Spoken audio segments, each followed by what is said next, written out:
Hello everyone and welcome to Tech Upskill channel. In today's video I will guide you through several resolutions if your media player is not working in Windows 11.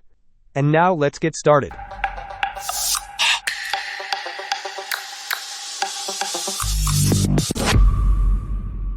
If you are encountering issues with your media player in Windows 11, we have a straightforward solution for you. Begin by searching for Media Player in the Windows search bar. Once it appears in the search results, click on the forward-pointing arrow next to it. Following that, click on the downward-pointing arrow to reveal more options, and then select App Settings.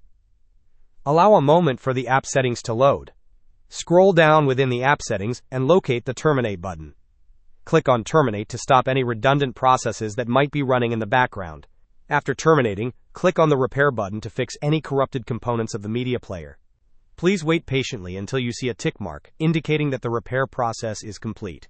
Finally, click on Reset, and then confirm by clicking on Reset once again. This action will reset the media player application to its default state, which should effectively resolve the problem you are experiencing. Hope this was helpful. Don't forget to like and subscribe if you enjoyed. As always, thanks for watching and I will see you in the next video.